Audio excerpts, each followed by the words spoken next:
Okay, so we have been talking obviously for some time about the Ten Commandments and for some time at this point about the commandment against adultery. And we took a look last week and maybe the week before, or the last time I was teaching before that, at the passage in Matthew 19 where Jesus is talking about divorce and adultery. And where we kind of left this, I think we've gone through most of this, and I don't really intend to go back and rehash that unless somebody feels like there's a point we've just really missed. But I think a critical point that was brought out last week, that Steve in particular brought out, is this issue of the forgiveness ability for when a sin does happen. Because it's problematic to read what Jesus is saying here as though the thing that he's talking about is something that can't be fixed, that can't be forgiven. When he talks about divorce, he says divorce is a bad thing. Divorce isn't what God wants. And divorce is what God hates, in fact, even. So what's interesting is that when he says that divorce is what God hates, what he doesn't say is technically divorce is the sin. What does he identify as the actual sin? The remarriage. The remarriage. That's adultery, and adultery is definitely a sin. I mean, that's the whole thing we're looking at right now. So he's not actually saying that the divorce itself is a sin, which is a weird thing to say because normally I feel pretty confident in saying, and I can't think of anything else in the scriptures that it says God hates that doesn't qualify as a sin, right? I mean, I really can't. If you can think of one, jump in here by all means, but I really can't think of anything like that. So it's kind of interesting that on the one hand, Jesus says God hates this, or God says that. I keep saying Jesus did. He doesn't say that. He says what God has joined together, let no man separate. It was God himself speaking through the prophet Malachi that said, I hate divorce. So God says, I hate divorce, and yet God has not actually made it against the law of Moses to have a divorce. Even though in the law of Moses, he goes through and talks about all this stuff that seems like such ticky-tack stuff to us, spots of mold on your tent and, some sort of like weird infection or, which direction the camp is facing and just a lot of stuff, really some very detail-oriented kinds of things, how you tie down to sort of minute little details, and yet he doesn't make a law that says you can't divorce. And Jesus says there's a reason for that, and the reason for that is because of the hardness of your heart. So why is that? I mean, again, I don't ever see God in the old law putting a lot of stuff in there that's like, oh yeah, okay, because you're probably going to have a hard time with this one. You don't have to do this one. Don't worry about that. I mean, he expects to do some really difficult stuff. He expects to trust him under some really crazy situations. He expects them to obey very minute aspects of the law and to obey very big aspects of the law. He expects them to sacrifice and to tithe a significant portion of what they're blessed with. He expects a lot of stuff from them, and at no point does he say, oh yeah, this one's going to be too hard for you, never mind, we won't do that one. I feel really strongly about this, but you can kind of just decide what you want. At no other point in the law does he do that, and yet with divorce he does. And I think it's probably worth asking the question, why in the world would that be the place, when we're talking about it as such an important covenant, why in the world would that be the place where God said, you know what, I'm going to give them a pass on this one, and I'm going to let them do it because of the hardness of their heart? Could it be because of mistreating, that the husband truly mistreats the wife, or might have today wife beaters, maybe some women beat up their husband, but it's not the other way around. That it is because of that, because the life is threatened in that way. Okay, I think there's an element. I absolutely do, and I'm not searching for an answer thinking I've got the right one. I think that there may be a variety of answers, and I think that may be the starting point for it. That in the environment that these people found themselves, in the world in which they had lived, women had few, if any, rights among any of the societies that the Jews had, the Israelites, I should say, had either lived among or were going to live among, or that their ancestors had lived among. They had few, if any, rights. And so if you had a husband who was truly displeased with his wife, there were very few limitations on what he might do to her, including, as to use the example, killing her. I mean, that would not be in the cultures that the Israelites lived around. Wives were pretty much property. And you can do what you want to with your property for the most part, you know? So it is entirely possible that God is looking at this and saying, okay, I could tell them that they can't divorce. And I'm pretty sure here's what's going to happen. And it's going to be really bad because husbands are going to mistreat their wives, husbands are going to even potentially kill their wives, wives might even kill their husbands. The problem isn't going to be solved by not letting them divorce. It's just a whole different set of problems and worse problems that are going to happen when that situation comes about. But here's the bigger thing that I think is going on in part. And that is that ultimately marriage, as we've talked about, there's a physical act that's a part of it. But this idea of becoming one flesh, as Ken pointed out, and I think Steve did also last week, this idea of becoming one flesh is the least of the issues of that is the physical aspect. It's the emotional stuff, it's the spiritual stuff. And if you have a marriage that has broken down with two people who will not get divorced, it's still not a very healthy situation. Now it might be admirable, and it might be something that is more in line with what God wants in one sense. But if you've ever been around people who are married simply because they felt like it was against God's law to get divorced, and for no other reason, you know that those are some really uncomfortable places to be. You know, it's some uncomfortable situations to be in because those people are many times profoundly unhappy, oftentimes deliberately doing things to annoy and irritate and frustrate the other person. Their relationship has turned into more like two roommates who can't get out of the lease than it has an actual marriage in a lot of situations. And I think one of the things that God recognizes is that we are more than just physical. In fact, that's what he keeps trying to tell us. And in recognizing that, and in recognizing the hardness of our heart that leads to that kind of situation, I think that there's a point at which divorce may become a practical necessity, both in terms of protecting against violence and things like that, but more fundamentally, when two people have completely turned their backs on each other because of the hardness of their hearts, you're not going to have a working marriage, and you're not doing anybody any good necessarily by prolonging that, other than just you're not breaking the rules, you know. But Jesus calls his disciples consistently to a higher standard than just don't break the rules. He calls them to a standard of what's going on in your heart, what's going on in your mind, and that's what he's calling them to here as well. He's not just saying don't get divorced because remarriage will cause adultery. What he's saying is honor what God explained in Malachi when he says, you know, you have been dealt treacherously with the wife of your youth. It isn't just about leaving her behind, although that would certainly be treacherously, but it's about hardening your heart against her and not caring about her, not taking care of her. And we're going to look at a second here at a passage that talks about the opposite of that, the different way of looking at that. But because of that hardness of heart that leads to that kind of a broken marriage, even if it's still operating, legally speaking, I think that's where divorce was allowed, because God really didn't, he wanted the Israelites to have a faith that was an all-encompassing faith. He wanted the Israelites to understand the idea of loving him completely and loving others completely. But he also recognized, because Paul says that the law was added so that sin might increase. The law was added to call attention to the deficiencies of humans. God realized that he was dealing with people who were spiritually children. And they weren't going to grow up until the new covenant came. They weren't really going to, not all of them by any means. And so I think he's giving them a law that is designed to be a set of rules for children. The kind of way we give rules to children. Don't touch this, don't do that. Not necessarily explaining why, and not necessarily letting them think for themselves past a certain point, but simply saying this is what you have to do because this is what's right for you. And then the new covenant comes, and the new covenant says, here's why you do things. Here's the principles that underpin the things that I'm asking you to do, that I want you to be.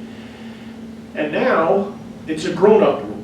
It's a grown-up set of rules, I should say, for grown-ups. And we know as grown-ups, we have very few of the rules that we put on our children. If you want to touch a hot stove, nobody's going to stop you.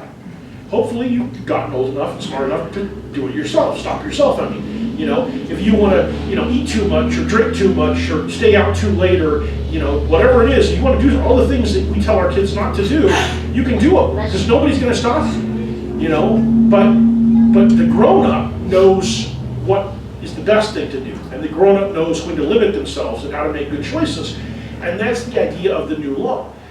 Now, the unfortunate reality is, of course, we are still sometimes pretty immature when it comes to those things. And so when it comes to this one in particular, I think so much of our arguments have been because we are pretty immature in how we think about this and how we think about rules and laws and how we think about principles. We tend to be focused on either what is the rule, so I know what the rule is so I can follow the rule, or how can I get away with not following what I think might be a rule because I don't want to do that. Those two thinkings tend to dominate the way that we approach some of the things that we find in the scriptures, and this is, more than any other one, is probably one of them. And so I think when we approach this, we have to recognize that we're dealing with something that is not, it's designed to address the fact that we really aren't very good people on our own, and that it only really works if we're not the ones that are kind of making all the decisions. And that's why Paul starts talking about the relationship between husbands and wives and Christ and the church, I think, in the same context. But before we get to that, I think it's really important to recognize that, yes, okay, Jesus says if you, and it's really interesting because if you read this passage, literally, what it actually says is that whoever divorces his wife except for immorality and marries another woman commits adultery. Which means that if you would like to divorce your wife and go get remarried, you didn't commit adultery, so good for you. Technically that's what it says, right? Now we have applied that reciprocally in our modern society because now women can initiate divorces. But the simple fact is that the law that Jesus is laying down, if it's a law, is a law that applies only to one person and basically says if you do this, you're causing somebody else to sin, which in a sense is a sin because you're not following the rule about loving your neighbor as yourself or something like that. But it's kind of an interesting thing. If we were to read it literally, it doesn't actually say that it goes both ways. That if that the husband is committing adultery if he remarries, it just is talking about the wife. And so this is an interesting thing. Now, part of the reason that that's probably even true is because a man who got divorced could choose not to remarry and could still live a perfectly normal and healthy and happy life because he has access to all of his assets and all of his property, and he can still do all the things that he could do as a male Jew. On the other hand, a woman who's been divorced has no access to property. She can't buy and sell things. She can't get a job. She has basically no assets and no ability to generate assets. And so for her, there's a much greater need to get remarried. So perhaps that's why Jesus says it this way as much as anything. But it's also possible that he simply put it into the context of his times, which is that men were in control of the marriage, and if you ended the marriage, then you were causing your wife to commit adultery because you left her with very little option. But regardless of how we want to phrase this and whether we want to put it into a reciprocal relationship today or whatever, the critical thing for us to understand is that even when adultery has been committed, there is still a possibility of forgiveness. And we see that over in John chapter 8, where Jesus has has the woman who was caught literally in the act of adultery brought before him. And the men are asking him, what should we do? Should we, Moses says we should stone her. Can we stone her? And of course what they know is that if Jesus says, yes, you should stone her, then that's going to be a violation of Roman law because the Romans didn't allow you to stone people without their permission or to execute people without their permission.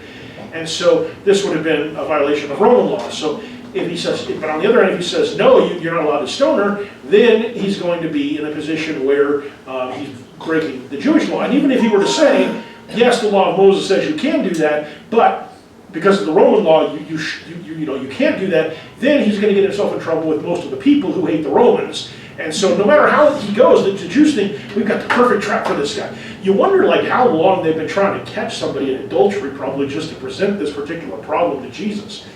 But they bring the woman, and so they presented this out, they presented this problem, and Jesus doesn't answer. He just bends down and starts writing on the ground, which, by the way, is the only time anywhere in the scriptures that we see Jesus writing, that we see any indication that he even knew how to write necessarily.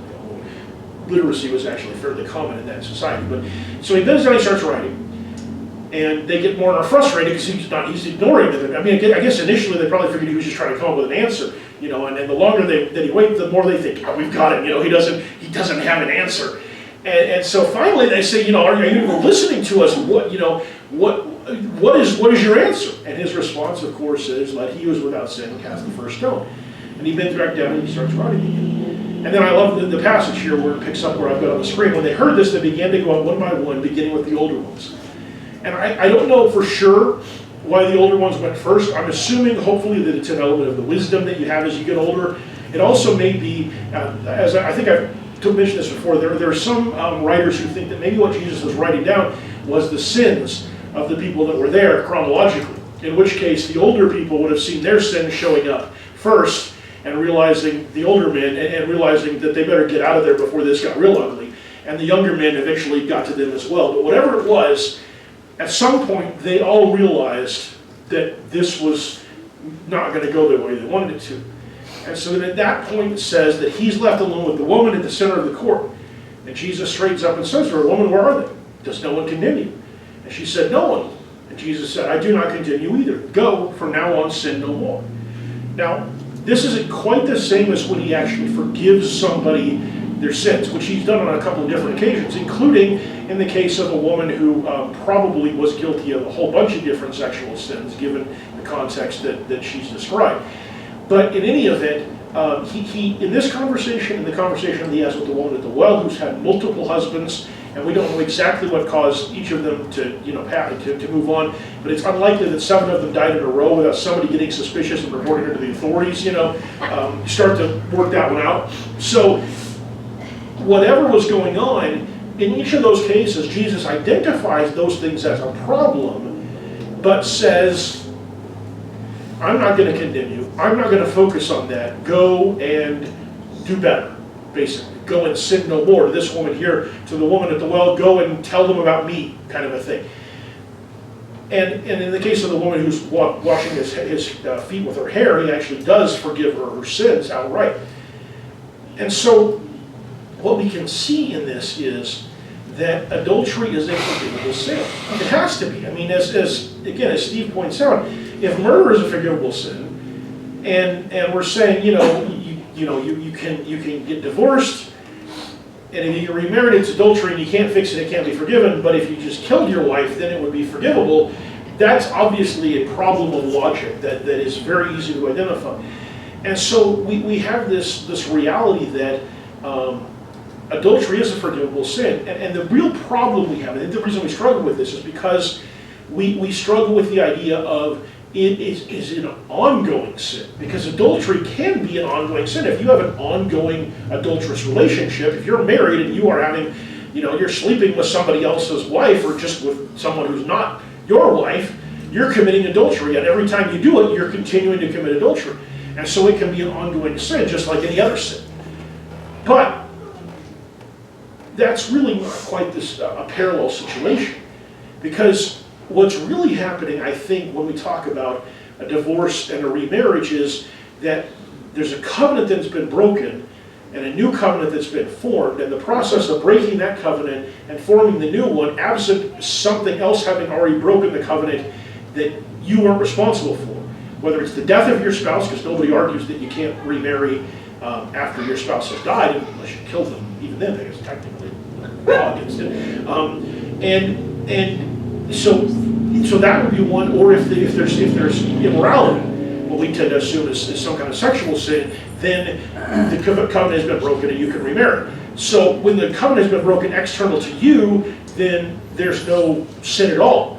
But otherwise, the sin is that you broke the covenant and you built a new one in its place. That's the sin. That's where adultery is imputed, because you've been unfaithful to that first covenant. But once you created that new covenant, once you've broken that old covenant, you committed adultery, but it's done. It's a point event. At least it seems to me from the scriptures that that's the case, because otherwise we create this inherent logic problem that just doesn't make sense to me, and that I don't see any logical way to get around without, again, creating a situation that seems nonsensical. So it seems a much more reasonable thing that what you're doing is you're violating the committing adultery one time and then you're moving on. And there may be some exceptions, there may be some unusual circumstances, but by and large, that is a much more accurate picture of what's happening, I believe. Steve? Logically, what will happen if you do, what you're talking about. The logic behind saying the sin will be continuous is where you get into the idea of restoration. And so we sin in many ways. And so the comparison that I've heard many times in this regard was, if you steal something from someone, repent of it, yet you keep the object, then you haven't restored the situation. So it gets into really almost a theoretical restoration kind of a situation. Right. You have to restore a relationship, or you have to abstain from the one you're in, or you have to give back the donkey that you stole, or whatever it is, okay? Right. And so I don't think the Bible teaches restoration. I see the logic behind the argument. It occurred to me while we were talking about this that it appears as though that it's a lesser of a sin if you remain married and just have affairs. But Right. if you get forgiveness for each one of them, right? Right. But and you are committing a sin, but if you actually divorce and marry someone else, that's by far worse. Right. And so then we get into this comparison situation. I think God hates all of it, and it's all sinful, but it's forgivable. I just don't think it's an ongoing condition that you have to restore. Right. And that's an interesting, the restorative aspect is interesting because there is a certain degree of restorative principle in the scriptures. I'm not talking about like salvation theory, I'm talking about within the old law, where if you, for example, you failed to, if somebody gave something to you for safekeeping and you didn't take care of it and it got lost, you have to give it back to them, or repay what the loss was, plus an extra. And there's several other times like that where there's kind of like additional fines and fees kind of a thing. But the problem I see with applying that to the marriage situation is the covenant is broken, and unlike other covenants, the scriptures, the Old Testament specifically says you can't go back and fix it. You can't go back and remake that covenant. That's actually a violation of the law in and of itself to go back and to remarry someone that you had divorced from. So whatever restoration means, it doesn't mean going back into that same relationship, or God would have said that's what you should do, as opposed to saying that's the one thing you absolutely definitely can't do. So maybe restoration has a place in some situations, but here again, I think the difference to me is, if you steal something from somebody and you don't give it back and you use it and you gain from it, you're continuing that breach of faith or breach of trust or whatever you want to call it. But again, with a marriage, I feel like, just as entering into a marriage, there's a point in time where that happens.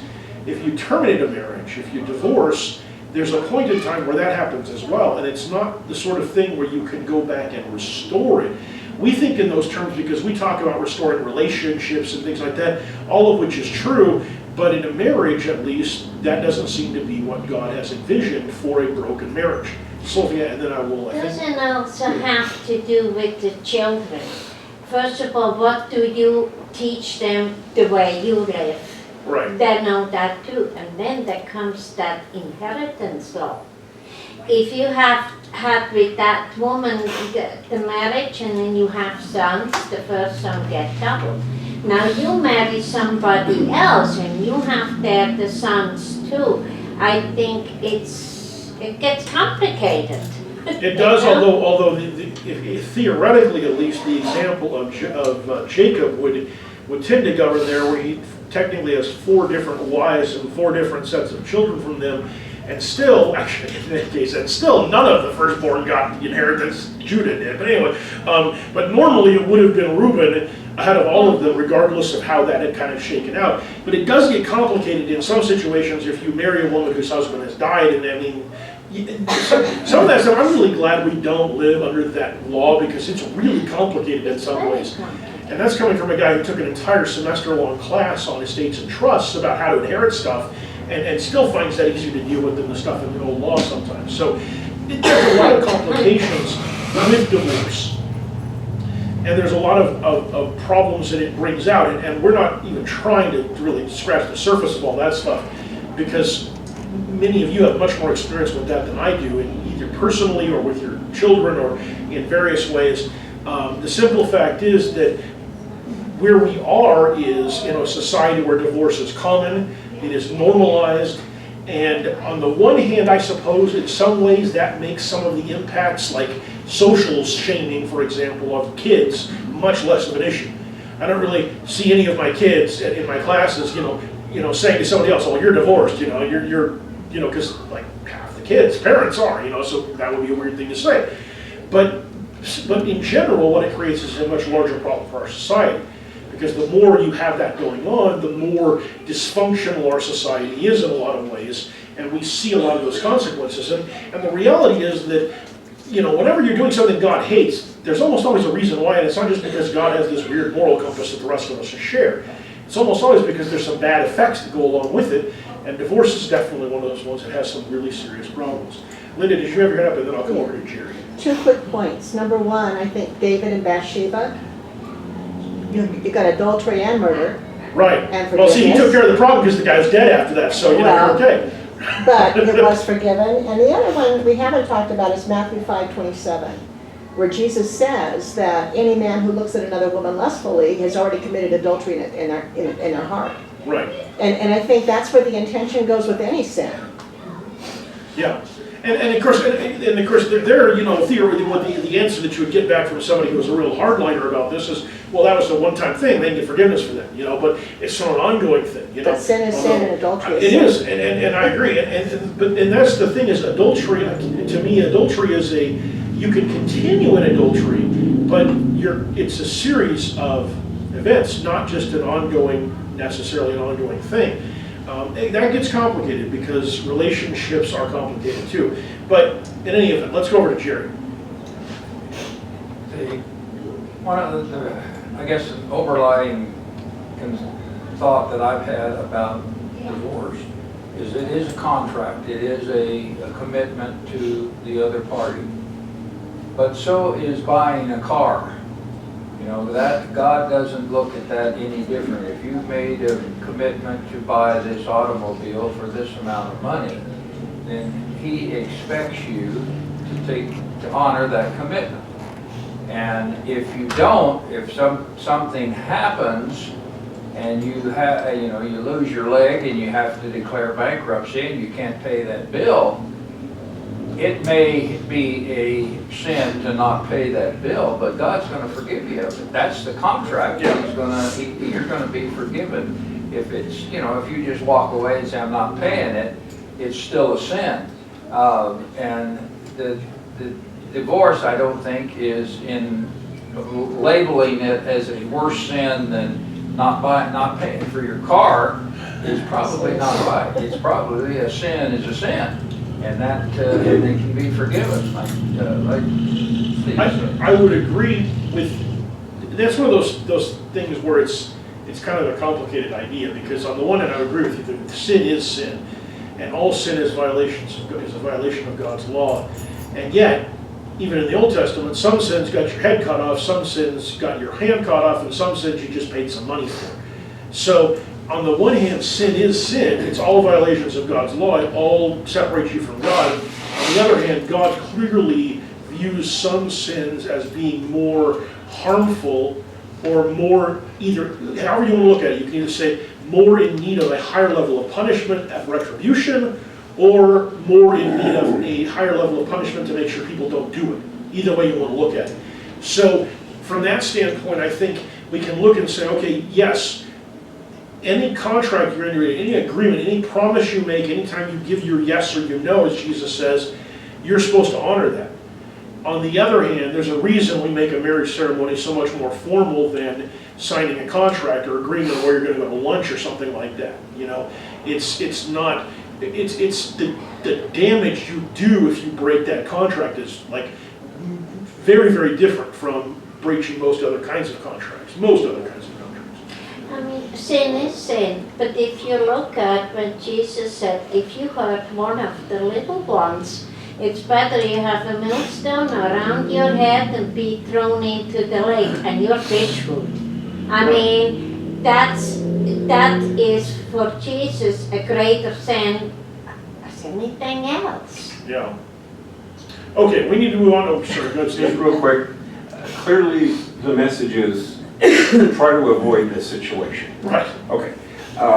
The other thing is when you add into it plural marriage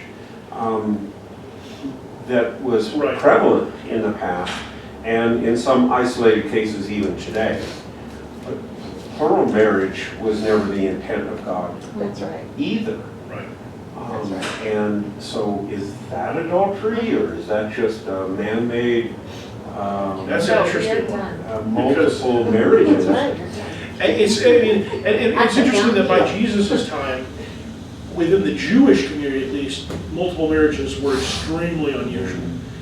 They had really been put in the past. Now, within the Roman context, it was not as uncommon, although it was still relatively uncommon. It's one of the reasons I think when Paul says the husband of but one wife,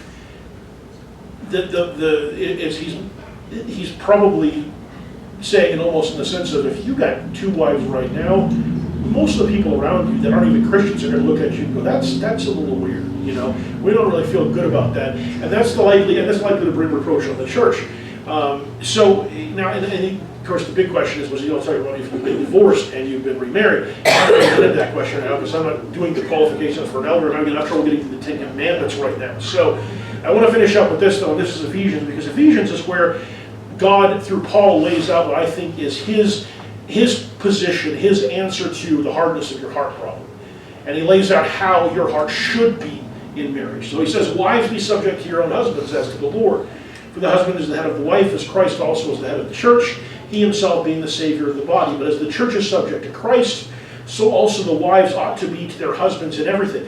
Now, I think this is a really interesting thing because I've talked about this a lot in the last few months here about the relationship between the church and Christ and between Christians and Christ. And the central reason that Christ is the head of the church is because your head is what directs you and governs your decision making and who you are. I'm not defined in any way. The Ryan Breeden that you know, I mean, physically, obviously, you look, and if I look like something radically different, you'd be very confused. But in terms of what makes me, me, my physical outward self is the least important part of it. My intellect, my spirit, my soul, my education, my experiences, my relationships, those things go far more to defining me than my physical body does. That's why somebody can, have a kind of situation that Stephen Hawking did, going from a man who was in reasonable health to suddenly being, or very rapidly being confined to a chair where he could barely move at all, and still be one of the world's foremost scientists, because the things that made him the world's foremost scientist didn't go away just when he suddenly couldn't move as much anymore or talk very well anymore. And so when we think about the head of the church, what we're really saying is that the church this is all part of that transformative process, that those of us in the church are becoming more and more like Christ. And so when we talk about a wife being subject to the husband, and that the husband is the head of that relationship, in a lot of ways we're still talking about that one flesh thing. Because when you become one flesh, there's got to be some sort of unity of spirit, unity of goal and focus, or you haven't done a very good job. And I realize that nobody gets that perfect, no matter how long you've been married.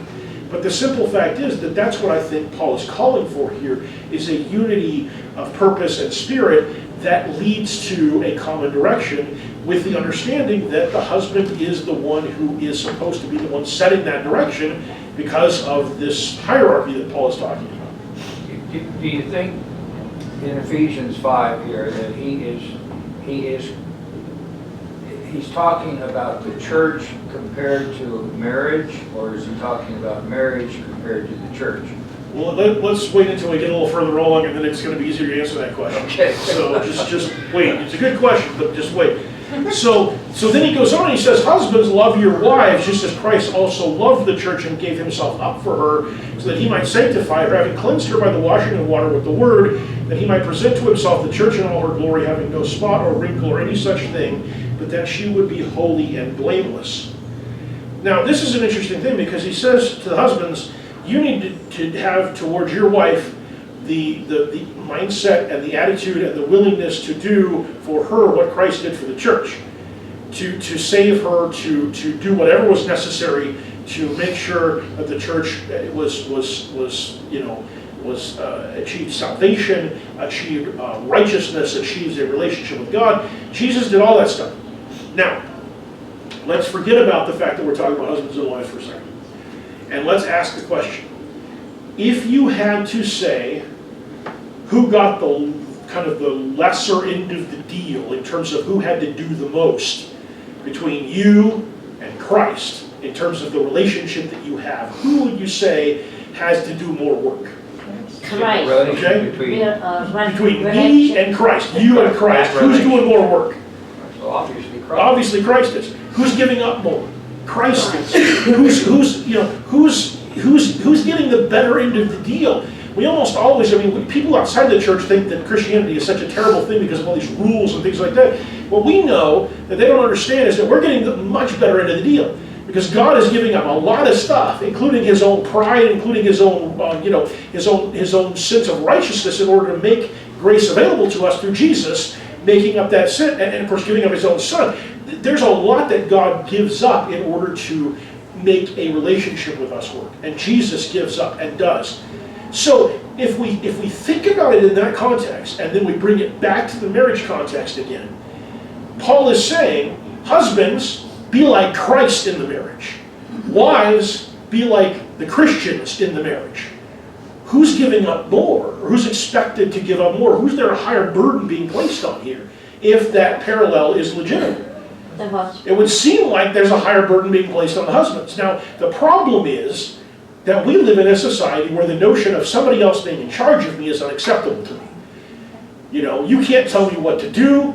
People get in arguments with police officers who are trying to get them to move away from danger. I saw a guy when I was went to physical therapy on Friday, and I was going along on McLean, and there was an accident on McLean that shut down the southbound lane, so I had to turn around and go back to get out to the street, to the main highway.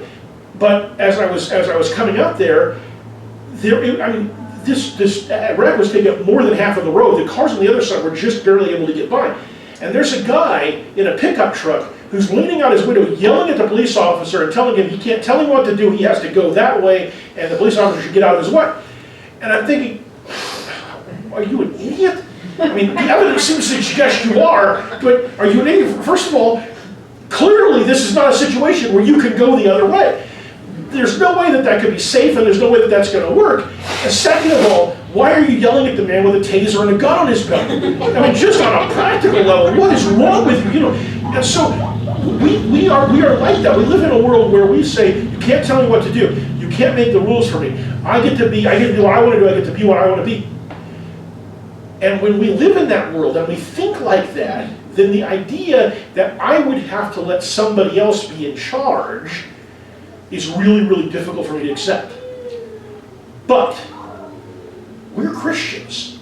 We've already, if you haven't already accepted the idea that somebody else is supposed to be in charge, you're in the wrong building right now. Or at least we need to have a come to Jesus moment at the end of my sermon today. Because that's the whole point of Christianity. We're called Christians because we are being Christ's followers. We're doing what he wants to do. We're letting him run the show. So the problem is, really, if we get right down to it, if we're really honest about it, is that I'm kind of okay trusting that guy because he's not here to actually tell me what to do. But now there's this other guy here, and he does sometimes want to tell me what to do, and he actually has some ideas about how things should go. And it was fine when it was the guy who was up in the sky there who wasn't directly talking to me unless I read the Bible, and I don't have to do that. But now there's this guy who's telling me what to do, and I don't like that anymore. And now we have a problem because we're saying basically, I don't like the system that you set up, And I don't want to follow the system. And it's kind of like, when Jesus talks about, if you can't, or Ms. Paul, if you can't love your brother, John, that's the one. If you can't love your brother you've seen, how can you possibly love God who you haven't seen? If you can't follow the leadership of elders and of people who are spiritual leaders, of husbands, how are you going to be following Jesus' leadership when you can't even see him? When you can't even directly experience him in the same kind of way? So yeah, it's not always fun to have somebody else say, this is what we're going to do. And it gets really complicated when we're talking about marriages where one of the spouses is not a Christian. And that's a whole different topic that we're not going to get into because we're way over time already and I want to finish it today. But the simple fact is that the flip side to this is that if you're a husband and you're a Christian husband and you're not living your life in a way that makes your wife want to follow you because I want to follow Christ, then you're not doing it right either. So yeah, okay, there's a willfulness aspect on both sides of us. I want to do things the way I want to do them, and my wife isn't going to always like it. She just has to suck it up and do it. Well, that's the wrong attitude. And the other side of it, the wife saying, I want to do things the way I want to do things, and my husband has some wrong ideas, and when he's wrong, I don't want to do what he does, or what he says we should do. And that's the wrong approach as well, unless he's planning to walk off a cliff or something, and then maybe, it's okay. But generally speaking, we have to be able to get past that. And I will tell you that one of the reasons that I'm not married, and that I've never gotten really, really close to being married, is because a long time ago I realized that it was hard enough for me to actually submit myself to Christ, and I was pretty sure I wasn't going to be able to do that with any other human being, and so I'd be better off not getting married because it would just be a disaster. But the simple fact is that if you choose to get married and you're a Christian, you signed on to this agreement. And it's the idea that because you are subsuming yourself to Christ's leadership, you're going to follow the people he says to follow. That's how it works. And because, as a husband, you are subsuming yourself to Christ's leadership, you're going to treat your wife just the same way that Christ treated the church, with all the dignity and respect and honor and care and concern and sacrifice that he did. And if you have that mindset and that heart, I don't think divorce is as much of a problem. I'm not saying it goes away entirely by any means, because I've seen people who I thought were very much in love and very much trying to do these things, and it still falls apart. But I think it's a lot harder for it to fall apart when we approach it from that standpoint and from the Christ standpoint all the time. And then finally this. So husbands ought also to love their own wives as their own bodies. He who loves his own wife loves himself, for no one ever hated his own flesh, but nourishes and cherishes it, just as Christ also does the church, because we are members of his body. For this reason a man shall leave his father and mother and shall be joined to his wife, and the two shall become one flesh. Now, he's going to conclude this by saying, this is a profound mystery, but I was talking about Christ and the church. So to answer your question, Jerry, I think technically what's happening here is that he's explaining the relationship between Christ and the church by explaining the relationship between husbands and wives. But I think it's one of those things where by explaining one thing and using one thing to explain the other, it helps us to understand both of them. And in our case, we live in a society that profoundly misunderstands the relationships between husbands and wives. It is easier for me to explain to the average person the relationship between Christ and the church. I don't mean just the average Christian, the average person, the proper relationship between Christ and the church, than it is to explain the proper relationship between a husband and wife. So in our society, this passage, which might have been intended primarily to explain the relationship of Christ and the church by telling people about the relationship of husbands and wives, may have swapped its value for us, so that now it's more about helping us to understand the relationship between husbands and wives. Whatever Paul might have originally written it for, that may be the outcome. But in any event, okay, I'm done talking. If anybody has a really important comment you have to make, this would be the moment to do it. Otherwise, we're going to stop and we're going to move on next week to something different, so that we can, move on to something different. So, all right, thank you guys for your participation, and thank you for your